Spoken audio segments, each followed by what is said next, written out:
name is Pamela Henning. I teach organizational behavior. That's the core.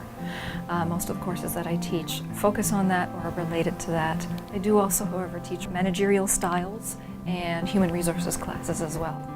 Adobe Connect we used in organizational behavior in the fall term of 2011 predominantly. That's when we began. We have the opportunity for a connection between my students sitting in a classroom and somebody who is sitting in front of their computer literally anywhere in the world.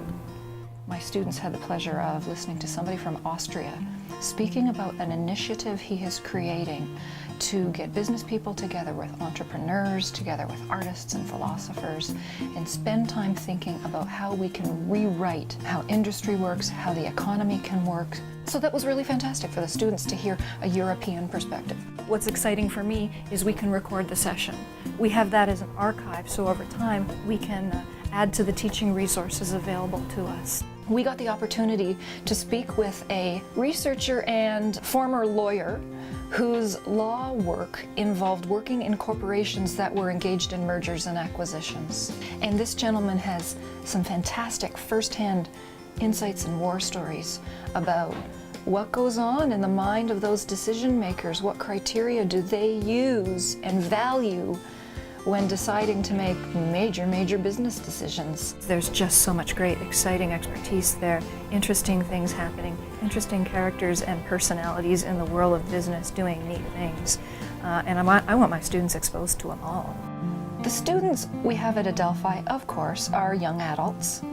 And I had the great opportunity to bring into the classroom a speaker from Beijing, China, whose area of research are people's value systems and how those affect the behaviors they exhibit. The demographic generational clash going on at a massive scale in China is of real concern to the Chinese government and is fantastically interesting, I think, for students to understand, because I certainly talk with my students about generational demographic issues here in America.